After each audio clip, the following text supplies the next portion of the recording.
أعوذ بالله من الشيطان الرجيم.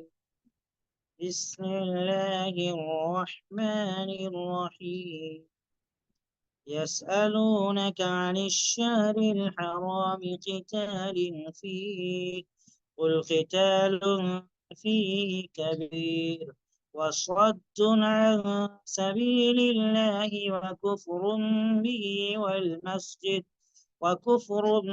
به والمسجد الحرام وإخراج أهله منه أكبر عند الله والفتنة أكبر من القتل ولا يزالون يقاتلونكم حتى يردوكم عن دينكم إن استطاعوا، ومن يرتد منكم عن دينه فيمت وهو كافر فأولئك حبطت أعمالهم في الدنيا والآخرة وأولئك أصحاب النار هم فيها خالدون. صدق الله العظيم. رب اشرح لي صدري ويسر لي أمري واحلل عقدة من لساني يفقه قولي. رب زدني علما رب زدني علما رب زدني علما. اللهم صل على سيدنا ومولانا وحبيبنا وشفيعنا محمد وبارك وسلم. محترم حاضرین، اس وقت سورہ بقرہ کی آیت نمبر 217 آپ کی خدمت میں پیش کی گئی ہے۔ اللہ تبارک و تعالی کا فرمان ہے کہ لوگ آپ سے حرمت والے مہینے کے بارے میں پوچھتے ہیں کہ اس میں جنگ کرنا کیسا ہے۔ آپ کہہ دیجئے کہ اس میں جنگ کرنا بڑا گناہ ہے، اور اللہ کے راہ سے روکنا اور اس کے ساتھ کفر کرنا اور مسجد حرام پر پابندی لگانا اور اس کے باشندوں کو وہاں سے نکال کر کے باہر کر دینا، یہ اللہ کے نزدیک زیادہ بڑا گناہ ہے، اور فتنہ قتل سے بھی زیادہ سنگین چیز ہے، اور فتنہ یہ قتل سے بھی زیادہ خطرناک اور بڑا جرم ہے۔ کافر لوگ برابر آپ سے جنگ کرتے رہیں گے یہاں تک کہ آپ کو آپ کے دین سے پھیر دیں اگر ان سے ہو سکے، اور وہ شخص آپ تم میں سے اپنے دین سے پھر جائے، پھر حالت کفر میں مر جائے، تو دنیا اور آخرت میں ایسے لوگوں کے اعمال برباد ہو جائیں گے، اور یہ لوگ دوزخ والے ہیں، وہ ہمیشہ اس میں رہیں گے۔ میرے عزیز بھائیوں، یہ جو آیت نازل ہوئی ہے اس کے پیچھے ایک ریزن ہے جس کو ہم سبب نزول یا شان نزول بھی کہتے ہیں۔ دراصل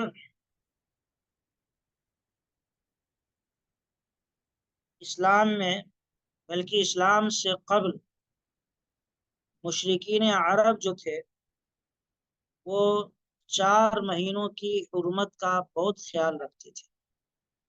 4 مہینوں میں لڑائی جھگڑا اور جنگ وغیرہ نہیں کرتے تھے۔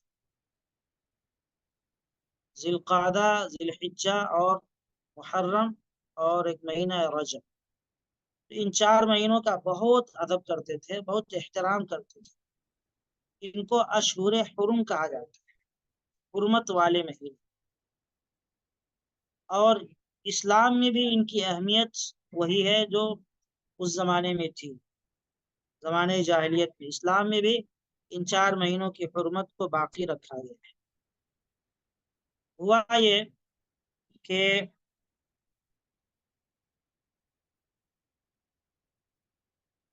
اس میں لڑائی اور جنگ کا ایک ضابطہ ہے کہ اگر کوئی شخص ان مہینوں میں آپ سے لڑتا ہے، اولاً تو جنگ منع ہے، اس مہینے میں نہیں کرنا ہے، لیکن اگر آپ پر کوئی دشمن حملہ کر دے، آپ کے خلاف جنگ پر آمادہ ہو جائے، تو اب اجازت ہے کہ آپ اس کا بھرپور مقابلہ کریں، اس کا دفاع کریں۔ ایک مرتبہ ایسی پیش آیا ایک واقعہ کہ ایک سفر میں چند صحابہ کرام گئے ہوئے تھے۔ یہ مقام نخلا کی بات ہے جو مکہ اور طائف کے درمیان ہے۔ وہاں یہ حضرات جب پہنچے تو وہاں دیکھا کہ قریش کا ایک قافلہ گزر رہا ہے جو طائف سے سامان تجارت وہ کشمش اور کھانے پینے کی دیگر چیزیں لے کر کے جا رہا تھا۔ یہ قافلہ عمر ابن الحضرمی اور حکم بن کیسان اور عثمان ابن عبداللہ بن مغیرہ اور دو چار لوگ تھے اس قافلے کے اندر۔ جب ان لوگوں نے صحابہ کرام کو دیکھا تو وہ ڈر گئے، مسلمانوں کو دیکھ کر کے وہاں ڈر گئے۔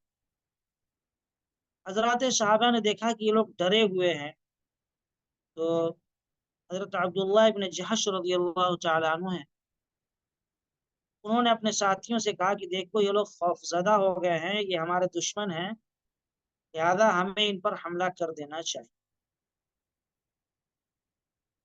جب مشورے سے میں یہ بات طے ہو گئی تو صحابہ کرام نے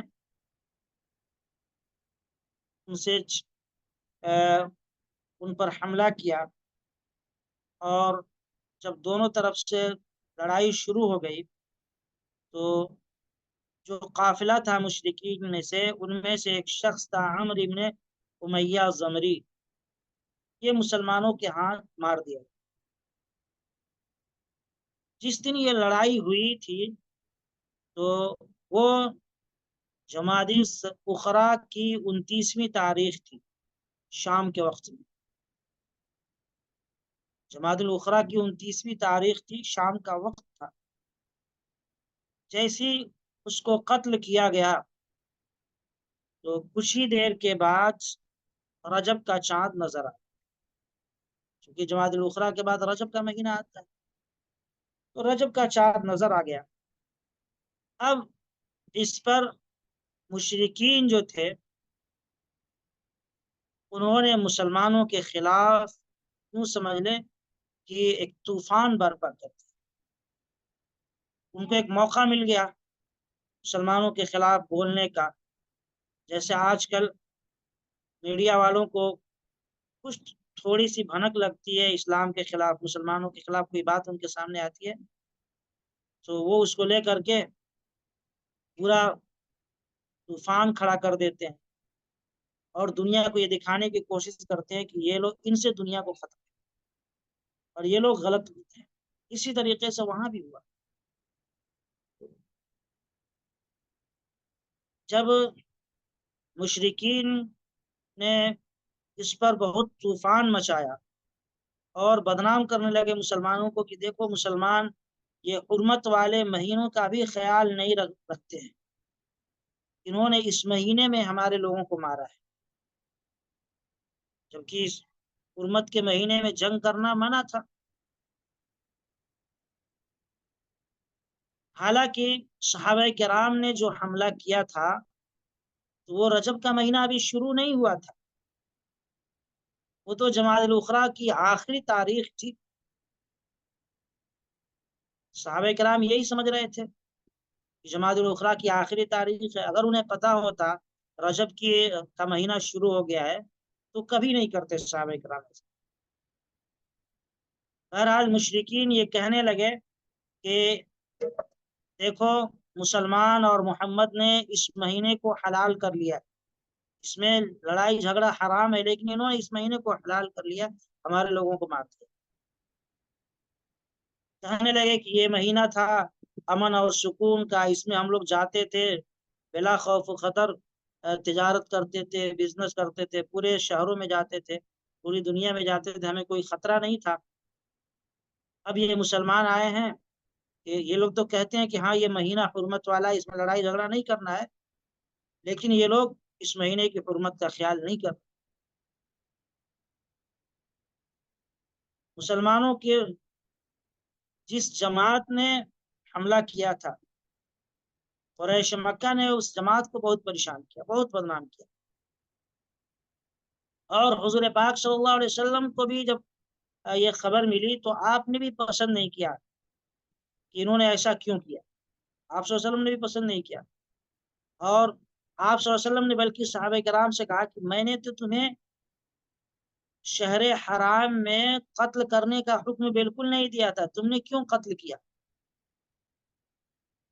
دیکھیں، جو مشرکین مکہ تھے وہ سمجھ رہے تھے کہ رجب کی آج پہلی تاریخ ہے، اور صحابہ کرام سمجھ رہے تھے کہ یہ جمادی الاخری کی 29ویں تاریخ ہے۔ اب یہ تحقیق نہیں ہو پائی تھی کہ یہ رجب کا مہینہ شروع ہو گیا ہے یا نہیں ہوا ہے۔ آج کی طرح زمانہ فاسٹ تو تھا نہیں، اور خبر کے ذرائع اتنے تھے نہیں۔ آج چاند اگر نظر آ جائے تو 5 منٹ میں پوری دنیا کو معلوم ہے۔ زمانے میں یہ معاملہ تھا نہیں، تو بہرحال ان لوگوں نے بہت زیادہ پروپیگنڈا کیا اور یہ شور مچانا شروع کر دیا کہ انہوں نے رجب کے مہینے میں اس طرح کا حملہ کیا۔ رسول اللہ صلی اللہ علیہ وسلم نے جب سنا تو آپ نے بھی ناپسند کیا اور کہا کہ بھائی رجب کے مہینے میں تم لوگوں نے کیوں کیا؟ میں نے تو حکم نہیں دیا تھا۔ لہذا آپ صلی اللہ علیہ وسلم نے وہ جو سامان لے کر کے آئے تھے لوٹ کر کے، مال غنیمت، اور جو کچھ لوگ قید ہو کر کے آئے تھے، تو ان سب کو اللہ کے نبی صلی اللہ علیہ وسلم نے ایسی پینڈنگ میں رکھا۔ اس مال میں سے آپ صلی اللہ علیہ وسلم نے بالکل کچھ نہیں دیا۔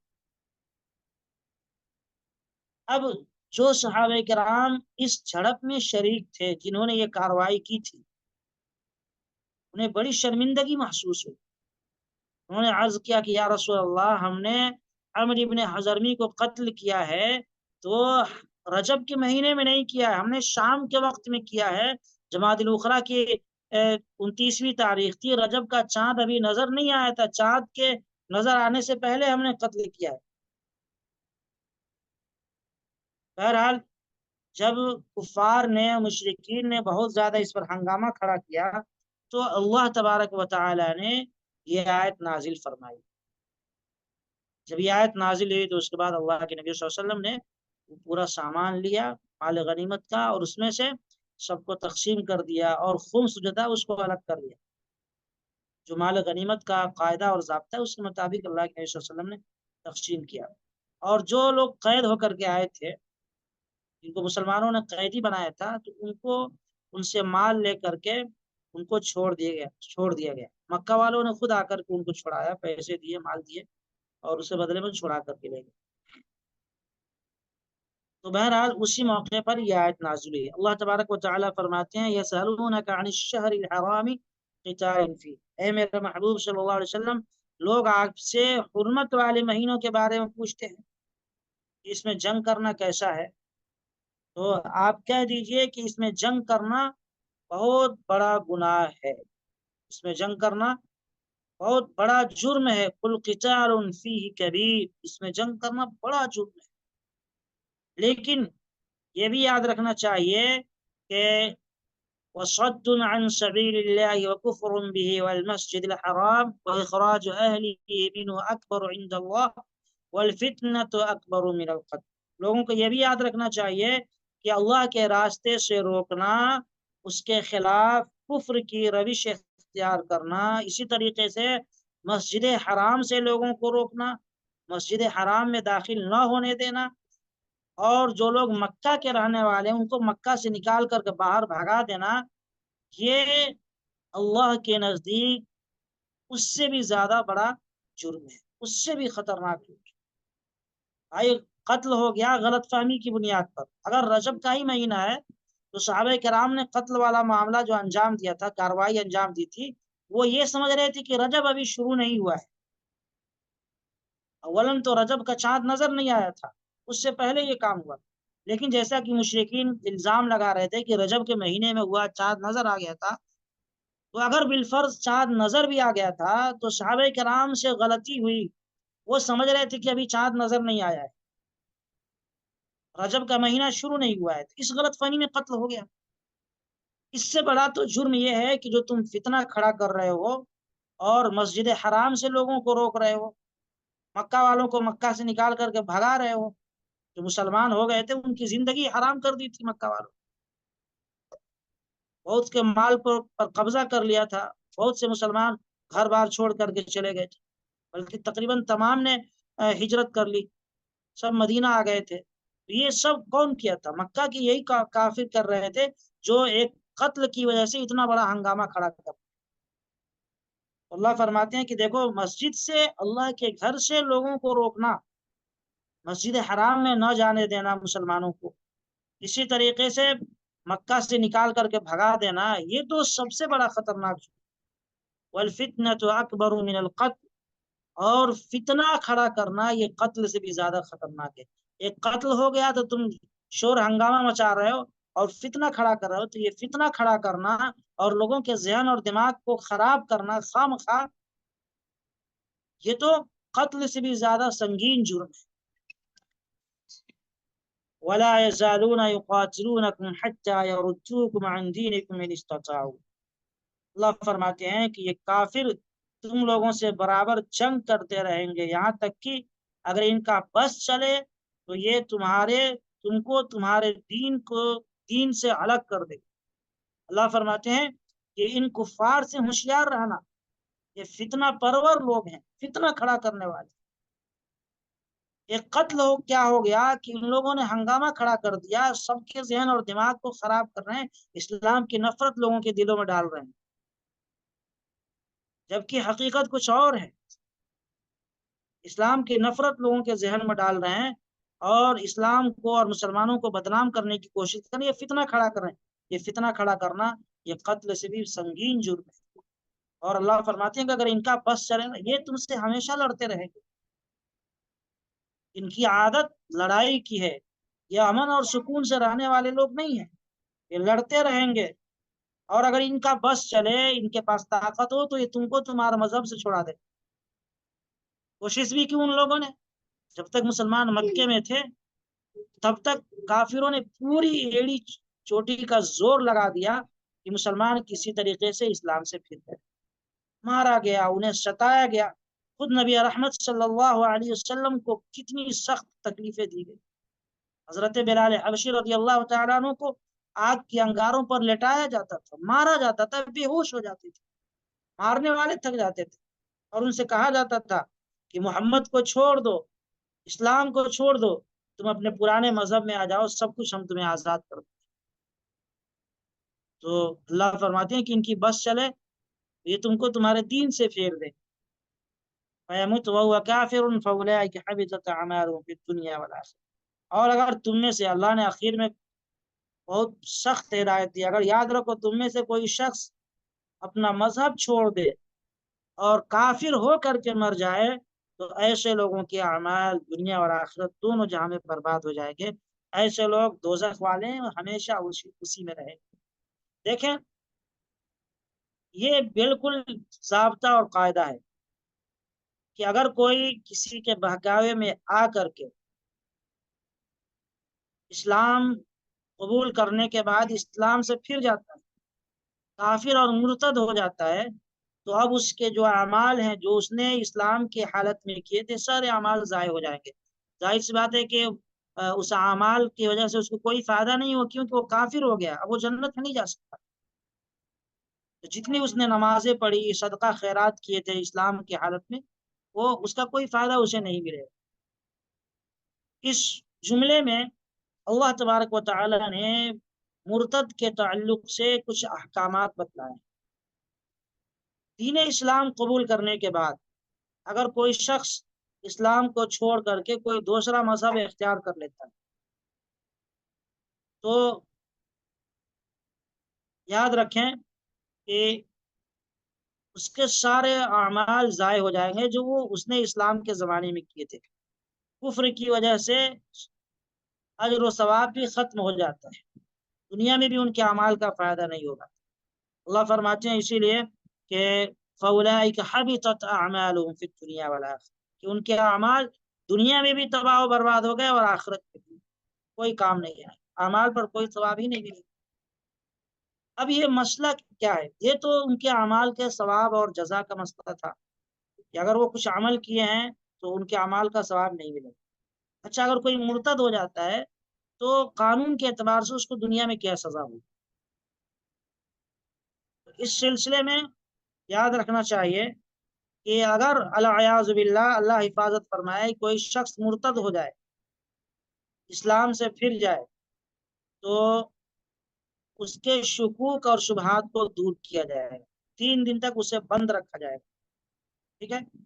اور 3 دن تک بند کر کے اس کے جو ڈاؤٹس ہیں ان کو کلیئر کرنے کی کوشش کی جائے گی۔ علماء کرام کے ذریعے اس کے جو خیالات اور شبہات ہیں، شکوک ہے اس کے ذہن اور دماغ میں، ان کو حل کرنے کی کوشش کی جائے گی۔ اگر 3 دن گزر جانے کے بعد وہ اسلام قبول نہیں کرتا، وہ کہتا ہے نہیں میں مرتد ہو گیا ہوں، میں پھر گیا ہوں، اب میں اسی حالت میں رہوں گا، اب میں مسلمان نہیں ہوں گا، تو اب اسے قتل کیا جائے گا۔ مرتد کی سزا قتل ہے اسلام کے۔ اور اگر عورت مرتد ہو جاتی ہے اور سمجھانے کے باوجود وہ اسلام قبول نہیں کرتی ہے تو اسے بند کر دیا جائے گا جیل کے اندر۔ کب تک بند رکھا جائے گا؟ مرد کے لیے تو یہ ہے کہ 3 دن تک اس کو موقع دیا جائے گا۔ 3 دن کے اندر تم اپنے تمام شکوک و شبہات کو دور کر لو، تمہاری جو غلط فہمی ہے اسلام کے تعلق سے اس سلسلے میں علماء سے حل کر لو۔ 3 دن کے بعد بھی اگر وہ اسلام قبول نہیں کرتا ہے تو اسے قتل کر دیا جائے گا۔ لیکن عورت کے سلسلے میں مسئلہ تھوڑا الگ ہے۔ عورت اگر مرتد ہو جاتی ہے تو سمجھایا جائے گا اسے، سمجھانے کے باوجود اگر وہ نہیں مانتی ہے تو اسے بند کر دیا جائے گا۔ کب تک بند رکھا جائے گا؟ یہاں تک کہ وہ مسلمان ہو جائے۔ اگر اسلام قبول نہیں کرتی ہے، مسلمان ہو جائے تو ٹھیک ہے، اس کو جیل سے رہا کر دیا جائے گا۔ اور اگر مسلمان نہیں ہوتی ہے، اسلام قبول نہیں کرتی ہے، تو موت تک اس کو جیل میں بند رکھا جائے گا۔ یہ اسلام کا قانون ہے۔ عورت کے تعلق سے عورت کو قتل نہیں کیا جائے گا۔ امام ابو حنیفہ رحمۃ اللہ علیہ کا یہی مسلک ہے، لیکن حضرت امام شافعی رحمۃ اللہ علیہ فرماتے ہیں کہ مرد کی طرح عورت کو بھی 3 دن کا موقع دیا جائے گا، 3 دن کے بعد اس کو بھی قتل کر دیا۔ اور اس کے مال کے تعلق سے اسلام کا حکم یہ ہے کہ اس اگر وہ کفر اختیار کر لیتا ہے اسلام قبول کرنے کے بعد، تو اس کے تمام جائیداد اس کی ملکیت سے نکل جائیں گی، ٹھیک ہے؟ اس کی جو پراپرٹیز ہیں وہ اس کی نہیں رہ جائیں گی مرتد ہونے کے بعد۔ پھر اگر وہ مسلمان ہو جاتا ہے تو اس کی پراپرٹی اس کو مل جائے گی، اس کی جائیداد اس کے قبضے میں آ جائے گی۔ اور اگر کفر کی حالت میں وہ مر گیا تو مرتد ہونے کی وجہ سے چونکہ قتل کر دیا گیا، تو اس کے وہ مال جو اس نے اسلام کے زمانے میں کمائے تھے، مسلمان ہونے کی حالت میں کمایا تھا، تو اس مال میں اس کے ورثہ کا حق ہوگا، وہ مال اس کے ورثہ کو دے دیا جائے گا۔ اور جو مال وہ مرتد ہونے کے بعد کمایا تھا، ٹھیک ہے، اسلام سے پھرنے کے بعد جو مال کمایا تھا، تو وہ مال، اس مال میں اس کے ورثہ کا حق نہیں ہوگا، وہ مال مال فے ہو جائے گا، یعنی اس کو بیت المال میں جمع کر دے، وہ مال اس کو گورنمنٹ ہینڈ اوور کر لے گی۔ اور جیسے ہی کوئی شخص مرتد ہوتا ہے تو اس کی بیوی اس کے نکاح سے نکل جاتی ہے، کیونکہ کافر ہو گیا، مسلمان عورت کافر کے نکاح میں نہیں رہ سکتی، تو جیسے ہی وہ مرتد ہوگا تو اس کا مال بھی اس کی ملکیت سے نکل جائے گا اور اس کی بیوی بھی اس کی نکاح سے نکل جائے گی۔ اور اگر کوئی شخص، ایسا شخص جو مرتد ہونے کے بعد مر جائے تو جس سے اس کی میراث پہنچنی تھی تو اس کی میراث سے بھی یہ شخص محروم۔ مثلا بیٹے نے کفر اختیار کر لی، اب کفر اختیار کرنے کی وجہ سے اس کے باپ کی پراپرٹی میں اس کا حق بنتا تھا باپ کے انتقال کے بعد، بیٹا ہونے کی حیثیت سے، لیکن اب یہ کافر ہو گیا تو باپ کی پراپرٹی میں سے اس کو نہیں ملی، ٹھیک ہے؟ پراپرٹی کے لیے دونوں کا دین کا ایک ہونا ضروری ہے، دونوں کا مذہب ایک ہونا ضروری ہے۔ دونوں کا مذہب بدل گیا تو پھر حصہ نہیں ملے گا۔ اچھا، اب یہ چند مسائل تھے، اور بھی مسائل ہیں جن کا احاطہ اس وقت مشکل ہے۔ بہرحال یہ سمجھ لینا چاہیے کہ اسلام قبول کرنے کے بعد اگر کوئی مرتد ہو جاتا ہے تو یہ اس کے احکامات تھے۔ 3 دن تک موقع دیا جائے گا، 3 دن کے بعد اگر وہ اسلام قبول کر لیتا ہے تو ٹھیک ہے الحمدللہ، نہیں قبول کرتا ہے تو پھر اس کی سزا دنیا کے اندر یہی ہوگی کہ اس کو قتل کر دیا۔ اب ایک سوال آپ کے ذہن میں آتا ہوگا کہ یہ تو بہت غلط بات ہے، قرآن کریم کی آیت ہے لا اکراہ فی الدین، کہ دین میں زور زبردستی نہیں ہے۔ یہاں تو زبردستی کی جا رہی بھائی کہ آپ اسلام قبول کیجئے نہیں تو آپ کو قتل کر دیا جائے۔ اگر غور کریں تو یہ سوال یہاں پر نہیں ہو رہا ہے، کیوں؟ اس لیے کہ لا اکراہ فی الدین کا جو لفظ ہے اور اسلام جو فورس نہیں کرتا ہے وہ ان لوگوں کے بارے میں ہے جو کافر ہیں، جنہوں نے اسلام قبول نہیں کیا ہے، ان کے بارے میں۔ ان کو فورس نہیں کیا جائے گا کہ تم مسلمان بن جاؤ، لیکن جنہوں نے ایمان قبول کر لیا، اسلام قبول کر لیا اور اسلام کو مان لیا کہ اسلام حق مذہب ہے، اس کو سمجھ لیا، اسلام کی برکتیں اس نے دیکھ لی، تو اب اس کے لیے صرف یہی ہے کہ یا تو وہ اسلام قبول کرے یا قتل کر دیا جائے۔ اللہ کے نبی صلی اللہ علیہ وسلم کی حدیث ہے جو صحیح بخاری کے اندر ہے، من بدل دینہ فقتلوہ، جو اپنا دھرم بدل دے، مذہب چینج کر دے، اس کو قتل کرو۔ تو بہرحال یہ اعتراض بالکل نہیں ہوگا، کیوں؟ اس لیے کہ اسلام فورس ان لوگوں پر نہیں کرتا ہے جو کافر ہیں شروع سے۔ جن لوگوں نے اسلام قبول کر لیا اور انہوں نے ایگریمنٹ کر لیا اللہ سے کہ اللہ آپ حق ہیں، آپ ایک ہیں، ہم آپ ہی کی عبادت کریں گے، ایگریمنٹ کر لیا، اب اس کو اختیار نہیں ہے کہ وہ پھر کافر ہو جائے، مشرک بن جائے، مرتد ہو جائے۔ ایگریمنٹ کے بعد اختیار نہیں ہے، جب تک آپ نے اللہ سے ایگریمنٹ نہیں کیا تھا، کلمہ نہیں پڑھا تھا، اللہ کی غلامی میں اپنے آپ کو نہیں دیا تھا، اس وقت تک آپ آزاد تھے، آپ کو اختیار تھا، آپ کو یہ اختیار حاصل تھا، آپ چاہیں جو مذہب اختیار کر لیں، جیسے چاہیں زندگی گزاریں۔ لیکن جب آپ نے اسلام قبول کر لیا، بھائی کیوں قبول کیا؟ آپ نے حق جانا تبھی تو قبول کیا، اسلام کو سمجھا، اس کو حق جانا، تب آپ نے قبول کیا۔ اب قبول کرنے کے بعد آپ کیوں پھر رہے ہیں؟ اس کا مطلب یہ ہے کہ آپ فتنہ مچا رہے ہیں، آپ کی وجہ سے دوسروں کا ذہن خراب ہوگا، اور ایسا ہوا بھی ہے اسلام کی تاریخ میں۔ اللہ کے نبی صلی اللہ علیہ وسلم کے زمانے میں ایسا ہوا ہے کہ کفار اور مشرکین کچھ لوگوں کو تیار کرتے تھے اور کہتے تھے کہ ایک کام کرو، تم اعلان کر دو کہ میں مسلمان ہو گیا، اور پھر شام میں کیا کرنا، پھر اعلان کر دینا کہ نہیں بھائی میں اب پھر کافر بن گیا ہوں، تاکہ لوگ یہ سمجھیں گے بھائی کچھ سمجھ کے مسلمان ہوا تھا، مسلمانوں میں گیا، اسلام کو دیکھا، اسلام کے اندر اس کو خرابی نظر آئی، اس لیے وہ پھر دوبارہ کافر بن گیا، لوگوں کا ذہن خراب ہو۔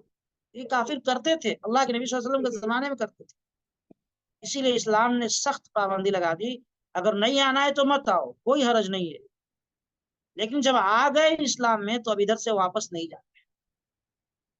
یہ اور یہ کوئی غلط بات نہیں ہے، عقل کے خلاف نہیں، یہ صحیح بات ہے۔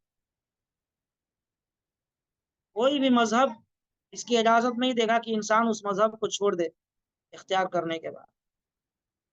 بہرحال اللہ تبارک و تعالیٰ فرماتے ہیں اولئک اصحاب النار، جو ایسا کرے گا تو وہ جہنمی ہوگا، ہم فیہا خالدون، اور جہنم میں ہی ہمیشہ اس کو رہا۔ ایسے لوگ جو کفر اختیار کر لے اور مرتد ہو جائے، یہ ہمیشہ ہمیشہ ان کو جہنم میں ہی رہنا ہے، جہنم ان کی سزا ہے۔ اور دوسری بات کہ جو لوگ فتنہ کھڑا کرتے ہیں، خواہ مخواہ بدنام کرتے ہیں، تو اللہ تبارک و تعالیٰ فرماتے ہیں کہ بدنام کرنا، فتنہ کھڑا کرنا، یہ قتل سے بھی بڑا جرم۔ جس طریقے سے اس زمانے میں کرتے تھے، آج بھی میڈیا کے لوگ کرتے ہیں اسلام کے خلاف، مسلمانوں کے خلاف، بعض اسلامی احکام اور اسلامی قانون کو لے کر کے بہت ہنگامہ کرتے ہیں دنیا کے اندر، لوگوں کا ذہن خراب کرتے ہیں۔ یہ جو فتنہ کھڑا کرتے ہیں نا، یہ قتل سے بھی سنگین جرم، قتل سے بھی خطرناک جرم ہے۔ تو لہذا مسلمانوں کو چاہیے کہ ایسے لوگوں سے وہ دل برداشتہ نہ ہو اور گھبرائے نہیں۔ مسلمانوں کو یہ سمجھ لینا چاہیے کہ فتنہ کھڑا کرنے والے ہر زمانے میں کیا رہیں گے، کیونکہ حق اور باطل کی جو لڑائی ہے یہ شروع سے اور ہمیشہ رہے گی، اس لیے قطعاً بالکل گھبرانا نہیں چاہیے۔ آج بہت سارے نوجوان غلط فہمی کے شکار ہو جاتے ہیں اور کہتے ہیں کہ اتنا مسلمانوں کے ساتھ ایسا ہو رہا ہے، اسلام کو گالیاں دی جا رہی ہیں، قرآن کو پھاڑا جا رہا ہے، جلایا جا رہا ہے، آخر کیا ہو گیا، ہم اللہ کی مدد کیوں نہیں؟ نا امید ہو جاتے ہیں، مایوس ہو جاتے ہیں۔